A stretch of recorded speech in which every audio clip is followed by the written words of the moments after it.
বুবলির যারা ফ্রেন্ড আছে তারা আমাকে বাস দিবে।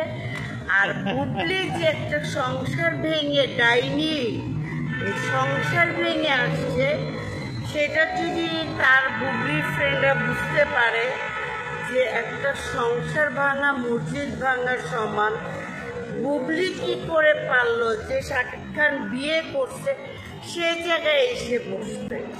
এখন যেই মেয়েটা আসবে সেই মেয়েটা হচ্ছে বুবলির চেয়ে বড় ডাইনি। যদি বাঙালি হয় তাহলে বুঝবে ও হচ্ছে আরও বড় ডাইনি, কারণ দুইটা মসজিদ ভাঙতে আসতেছে। আমি চাই দুজনেই থাকুক, কিন্তু অপু বিশ্বাস তো বেশি ওর জন্যই তাই না? অপু বিশ্বাসের সাথে থাকাটাই ভালো সবচেয়ে বেশি। ঘরে ফিরে আসো শাকিব খান ভাই, তুমি ঘরে ফিরে আসো, তোমার বুকে সন্তানের কাছে চলে আসো। একটা সুখী আলাদা, এটা একটা জান্নাত, আখিরাতে তুমি জান্নাত পাবা। কারণ তুমি আপু আপনি একজন ভাইরাল মানুষ, আপনার ভিডিও মিলিয়ন মিলিয়ন ভিউ হয়, আমাদের পেজে দিলেই মিলিয়ন হয়ে যায়। এই যে সারা বাংলার মানুষ, পাশাপাশি সারা প্রবাস যারা আছে তারা আপনাকে অনেক ভালোবাসে। হ্যাঁ, আসলে এই ভালোবাসাটা আপনি কীভাবে অর্জন করলেন? জানি না, আমি তো নিজে একটা দারোগা, নিজে একটা জল্লাদ।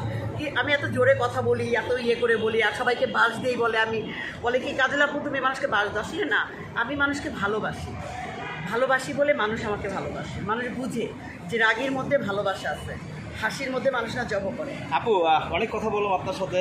আপনার যারা ফ্যান ফলোয়ার আছে, যারা এখন আপনাকে দেখছে, অনেকদিন আপনার ভিডিও আসে না, তো এখন আপনার ভিডিও নিয়মিত পাবে, তাদেরকে কি বলবেন?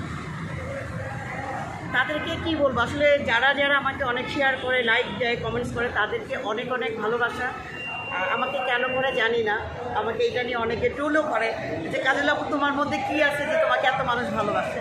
আমার ভাগ্য যে আমার বন্ধুরা, বান্ধবীরা, আমার বোনেরা, ভাইরা, মারা আমাকে ভালোবাসে, সেজন্য অনেক ধন্যবাদ। আমি কৃতজ্ঞতা, আমার জন্ম সার্থকতা। সবাই ভালো থাকবেন, সবাই ভালো থাকবেন। আল্লাহ হাফেজ।